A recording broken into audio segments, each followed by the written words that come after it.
বিশ্ব রাজনীতির মঞ্চে উঠেছে উত্তেজনার নতুন ঢেউ। ইরানকে দেওয়া হলো সময়সীমা আগস্টের শেষ পর্যন্ত। এই সময়ের মধ্যেই আসতে হবে পারমাণবিক চুক্তিতে, না হলে 2015 সালের পর তেহরানকে আবারও ধাক্কা খেতে হবে নিষেধাজ্ঞার ঘূর্ণিতে। পারমাণবিক কর্মসূচি নিয়ে উত্তেজনা ফের বাড়ছে তেহরানকে ঘিরে। যুক্তরাজ্য, ফ্রান্স ও জার্মানি ইরানকে একটি স্পষ্ট সময়সীমা বেঁধে দিয়েছে।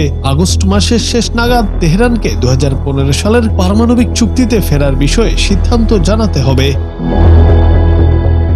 গত সোমবার যুক্তরাষ্ট্রের পররাষ্ট্রমন্ত্রী মার্কো রুবিও এবং ফ্রান্স, জার্মানি ও যুক্তরাজ্যের পররাষ্ট্রমন্ত্রীদের মধ্যে অনুষ্ঠিত এক ফোনালাপে এই সিদ্ধান্ত হয়। মার্কিন সংবাদ মাধ্যম অ্যাক্সিওসের বরাত দিয়ে আনাদোলু এজেন্সি এই তথ্য জানিয়েছে।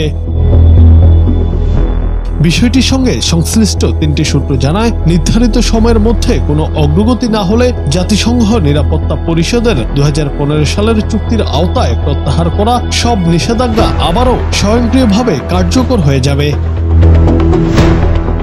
এছাড়া ইউরোপীয় 3 শক্তিধর দেশ ইঙ্গিত দিয়েছে, পরিস্থিতি অনুকূলে না এলে তারা আরো কঠোর অবস্থানে যেতে বাধ্য হবে। 2টি কূটনৈতিক সূত্র জানায়, পশ্চিমা দেশগুলো এখন ইরানকে বার্তা দিতে প্রস্তুত যে পর্যবেক্ষণ ব্যবস্থা পুনঃস্থাপন ও স্বচ্ছতা নিশ্চিত করা হলে নিষেধাজ্ঞা এড়ানোর সুযোগ রয়েছে।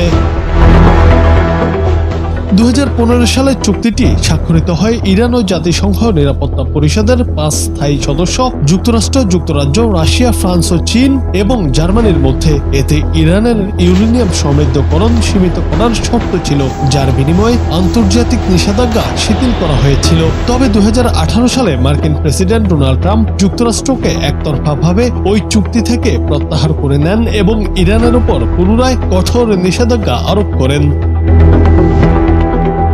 যুক্তরাষ্ট্র ও ইউরোপীয় দেশগুলোর অভিযোগ, ইরান গোপনে পারমাণবিক অস্ত্র তৈরির চেষ্টায় লিপ্ত।